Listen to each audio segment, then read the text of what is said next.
Okay, here we are at STEP conference. This is our pop-up studio for Podster. This is what we do at the conferences. We come up, we come to the conferences, we set up studios, and then we have amazing guests talking about the change, not only in their life, not only in the business, but also in the region and globally. This is why we have Sana Bagersh today with us at the STEP conference. Sana, welcome. Thank you. How are you? I'm very, very fine. When did you come from US? Well, I live here. I go back and forth between Seattle, Washington, and Dubai / Abu Dhabi. When was the last time you were there? The US, I was there a month ago. A month ago? Yeah. Okay, and in Seattle it is very cold, and here in Dubai it's amazing weather for this STEP conference, yes. Is it? Okay, so let's talk about a little bit of your background. Sure. You mentioned that you lived in Yemen, lived in UAE, but lived in US, and you travel a lot, I would say. I didn't live in Yemen. I am from Yemen. Mm-hmm. I am Hadrami, from Hadramaut. Mm-hmm. Was born and lived in Ethiopia, Mm-hmm. like from everywhere. My family is Emirati, and they're in Saudi, they're in Canada, the US, everywhere. And I am an American citizen. Okay, but are everybody in your family entrepreneurs like you? Very much entrepreneurs. Yeah. In fact, the Hadramis, people from this area in Yemen, are very, very well known for being entrepreneurs. It's part of our bloodline. So even like my grandfather, his brothers, they scattered. Each one went to a different place, and it's a very Hadrami thing to do.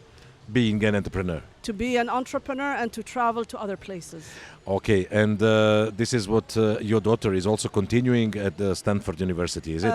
Yes, my daughter is in Stanford. She's actually studying CS, computer science, and pre-law.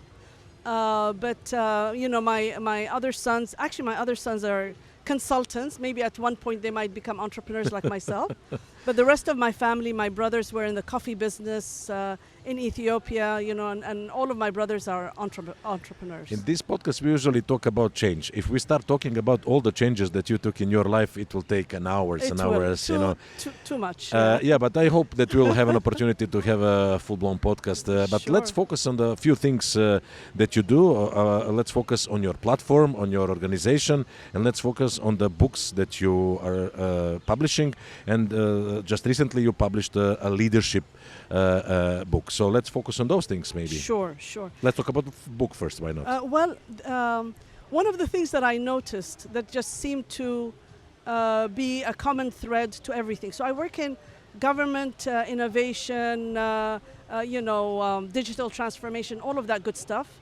But I also work in intrapreneurship and entrepreneurship. So I sort of scan the whole spectrum. But the one thing that I feel is very common to all of them is the need for good leadership. Mm-hmm. And so I just published a book. It's on Amazon. It's called What a Leader Should Be. Mm-hmm. And it talks about some of the characteristics that leaders should be today.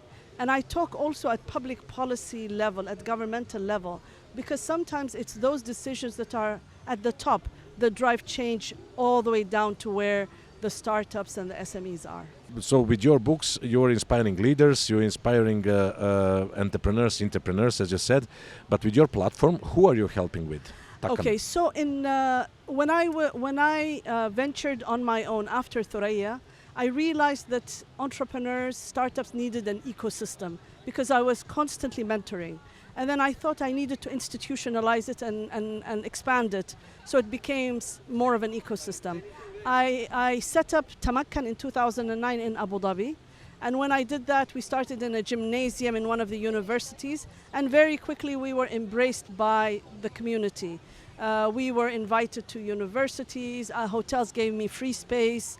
And what we did was we just expanded on it. I invited my friends who were professors, who were experts, consultants, and even some of my competitors to come and talk once a month.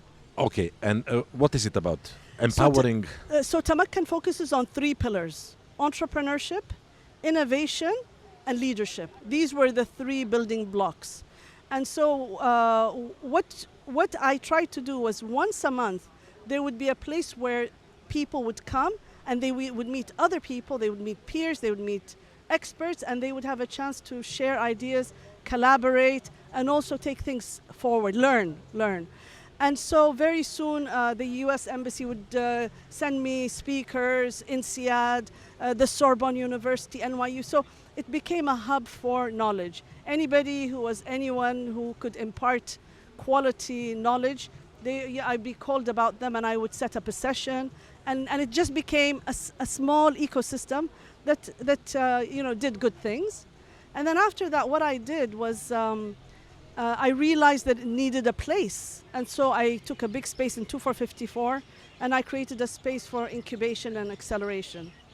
And then I realized that they needed to be promoted. So I launched Tempo magazine.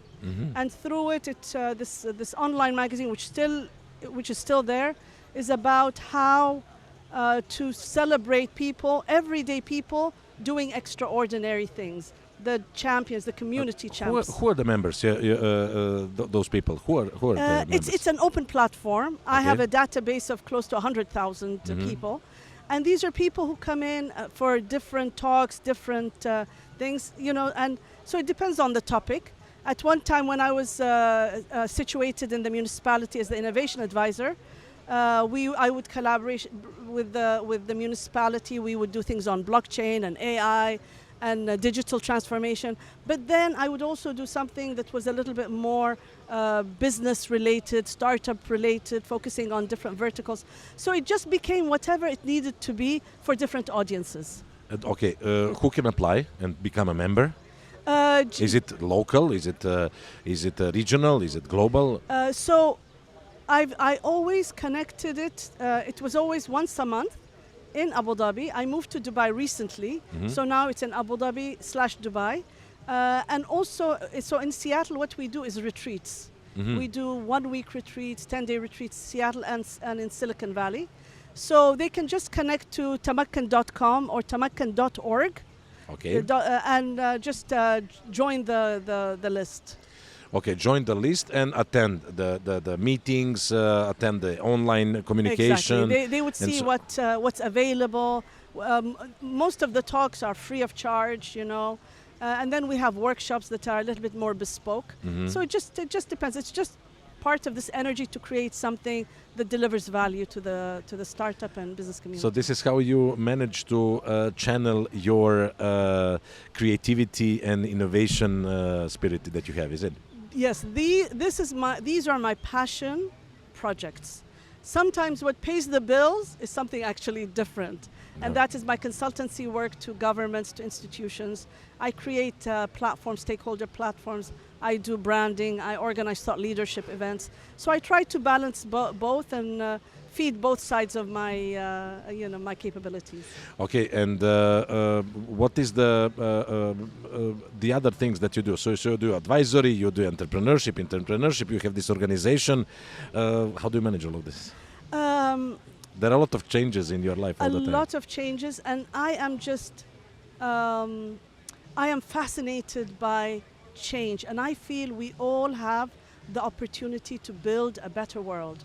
I feel like right now, our world is changing so rapidly, and I feel that technology can actually be that pivot that takes us in an exciting direction of more compassionate living, kinder cities, more equity, more opportunity, and I love the spirit of young people today. My generation did a lot, but I feel a lot of the young kids now, they really are about collaboration. There are a lot of people here, young people with their startups, with their ideas, pitching, meeting, networking, and so on. What is your goal on this year's conference, STEP conference? I am here to mentor. Every year I come and I mentor startups. This is part of my giving. And I just love the energy that they have, and I try to stay in touch with some of them to see how to progress them forward. My passion is actually many of the startups that are in the social impact space. If they can elevate communities, if they can support empowering a larger part of our world, they've won my heart. They won your heart, and then you elevate them. And I elevate them. Yes. Sana, thank you very much for being in our podcast. This is the short edition of our podcast, but definitely it was really nice talking to you. And Thank let's, you. when we have this new book about Thuraya out, let's have a full-blown podcast in our studio. I would love that. Yes. I would love that. Thank you so much. Thank you very much. All right. Take care.